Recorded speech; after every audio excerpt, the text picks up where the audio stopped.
My dear brothers and sisters, KSET aspirants, Namaskar. I am your DGK sir. Paper 2 English Literature, Unit 6 English in India. These are 100 important concepts I am going to explain you. Please remember these 100 points and you will get 6 mark.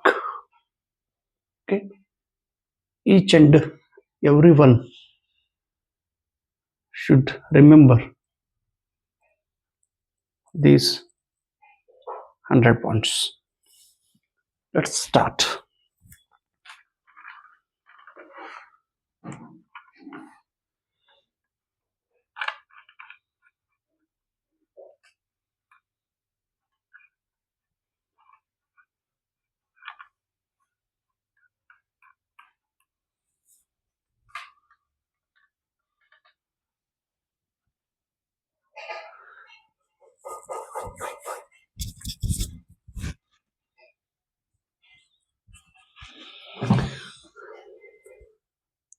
Karunadigi Namaskara. I am your DGK sir from Akkalkot. Let us see some important concept regarding English literature, unit number 6, English in India.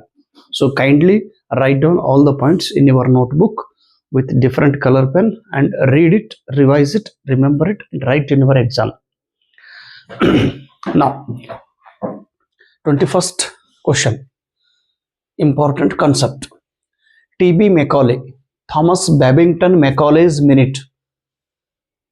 Macaulay ಅವರು ಹೇಳಿದ ಒಂದು statement ಇದೆ.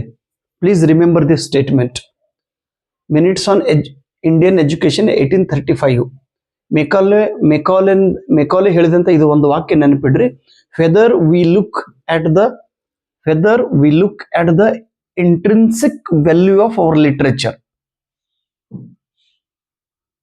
ಬ್ರಿಟಿಷರದ ಏನು ಮೂಲ ಸಾಹಿತ್ಯ ಇದೆಯೋ ಆ ಸಾಹಿತ್ಯದ ಸ್ವಾಭಾವಿಕ ಮೌಲ್ಯಗಳನ್ನ ನಾವು ನೋಡಬೇಕು, ಅಥವಾ at the particular situation of this country, ಅಥವಾ ಈಗ ನಾವು ಭಾರತದೊಳಗಿದ್ದೀವಿ, ಈ ಭಾರತದ ಒರಿಜಿನಲ್ ಪರಿಸ್ಥಿತಿಯನ್ನ ಅರ್ಥ ಮಾಡಿಕೊಂಡು we shall see the strongest reason to think that of all foreign tongues the English tongue is that which would be the most useful to our native subject.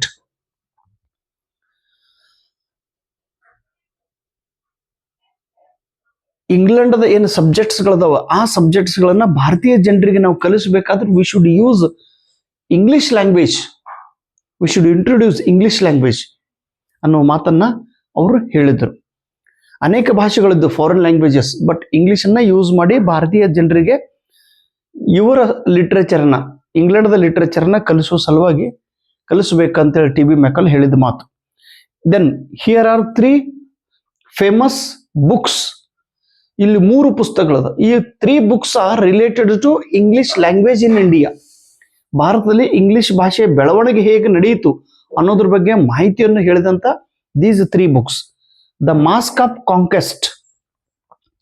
The Mask of Conquest ಈ book ಅನ್ನ ಬರೆದಿದ್ದ 1989 ಅಲ್ಲಿ this book was published.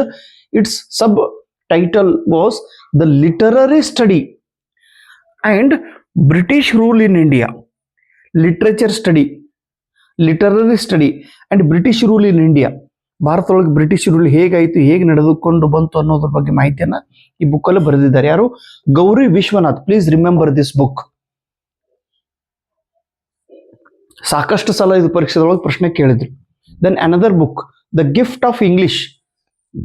The gift of English. English ಭಾಷೆಯಿಂದ ಏನು ನಮಗೆ gift ಸಿಕ್ತು Indian ಜನರಿಗೆ. English education and the formation of alternative hegemonies in India. With English ಭಾಷೆಯ ಲಾಭ ಭಾರತೀಯ ಜನರಿಗೆ ಸಾಕಷ್ಟು ಆಗಿದೆ. Because of English language we got many more benefits ಅನ್ನೋದ್ರ ಬಗ್ಗೆ ಅಲೋಕ್ ಮುಖರ್ಜಿ ಇವರು ಈ ಬುಕ್ ಅಲ್ಲಿ ಬರೆದಿದ್ದಾರೆ. 2009 ಅಲ್ಲಿ ಪಬ್ಲಿಕೇಶನ್ ಆಗಿದೆ. ದ ಲೈ ಆಫ್ ದ ಲ್ಯಾಂಡ್. ಸುಳ್ಳಿನ ತವರು ಮನೆ ಎಂದರೆ ಭಾರತ ಅಂತ ಕರೀತಾರೆ. English literary studies in India. This was the subtitle. Rajeswari Sunder Rajan ಇವರು ಈ ಬುಕ್ ಅನ್ನ ಬರೆದವರು ಮೇಡಮ್ ಅವರು. All these 3 books are related to English studies in India. Please remember. Next, George Orwell ಅಂತ ಹೇಳಿದಾರೆ. ಇವರು ಭಾರತದಲ್ಲಿ ಹುಟ್ಟಿದವರು, ಬಂಗಾಲದೊಳಗೆ 1905 ಬಂಗಾಲ್, ಇದೇನು ಪಶ್ಚಿಮ ಬಂಗಾಲ್ ಐತಲ್ಲ, ಅಲ್ಲಿ ಇವರು he was born in West Bengal 1905. George Orwell was the name of his pen name, George Orwell, but his original name was Eric Arthur Blair. Eric Arthur Blair, please remember. ಪರೀಕ್ಷೆದ ಪ್ರಶ್ನೆ ಕೇಳ್ತಾರೆ ನೋಡ್ರಿ, ಜಾರ್ಜ್ ಆರ್ವೆಲ್ ಒರಿಜಿನಲ್ ಹೆಸರೇನು? Eric Arthur Blair. ಸಾಕಷ್ಟು ಸಲ ಪರೀಕ್ಷೆದ ಪ್ರಶ್ನೆ ಕೇಳುತ್ತಾರೆ ಕೂಡ. British novelist was Born and served in the civil police in India. ಇವರು ಹುಟ್ಟಿದ್ದು ಭಾರತದೊಳಗೆ, ಆಮೇಲೆ ಭಾರತದೊಳಗೆ ಪೊಲೀಸ್ ಇಲಾಖೆಯೊಳಗೆ ಸೇವೆ ಮಾಡಿದಂಥ ವ್ಯಕ್ತಿ ಇವರು during the colonial times. British ಆಡಳಿತದಲ್ಲಿ ಇವರು ಪೊಲೀಸರಾಗಿ ಕೆಲಸ ಮಾಡಿದವರು ಜಾರ್ಜ್ ಆರ್ವೆಲ್. ಅನಿಮಲ್ ಫಾರ್ಮ್ ಅಂತೇಳಿ ಬುಕ್ ಬರ್ದಾರಲ್ಲ, ಆಮೇಲೆ ನೋಡೋಣ ಅದು ಲಿಟ್ರೇಚರ್ ಬಂದಾಗ. This is one English organisation. ಯಾವುದು?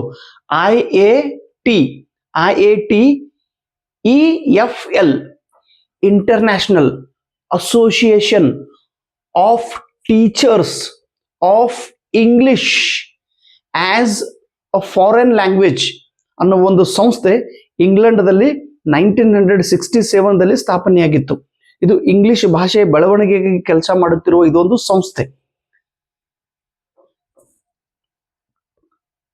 1967, ಓಕೆ, ಬ್ರಿಟನ್ದೊಳಗೆ. ಇದರದ್ದು ಫಸ್ಟ್ ಪ್ರೆಸಿಡೆಂಟ್ ಯಾರು? WR ಬಿಲ್ ಲೀ.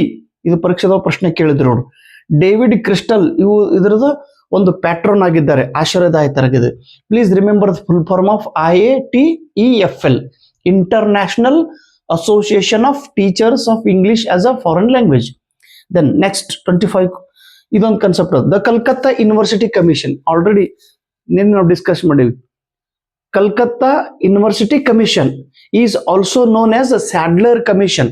ಇದು 1917 to 1919 ಇದು ಸ್ಥಾಪನೆ ಮಾಡದಂತ ಒಂದು ಕಮಿಟಿ. ಈ ಕಮಿಟಿಯು ಕಲ್ಕತ್ತಾ ಯೂನಿವರ್ಸಿಟಿಯಲ್ಲಿ ಆಗುವಂತ ಕೆಲವೊಂದು ಸಮಸ್ಯೆಗಳು ಬಗ್ಗೆ ಅಧ್ಯಯನ ಮಾಡದಂತ ಇದೊಂದು ಕಮಿಟಿ.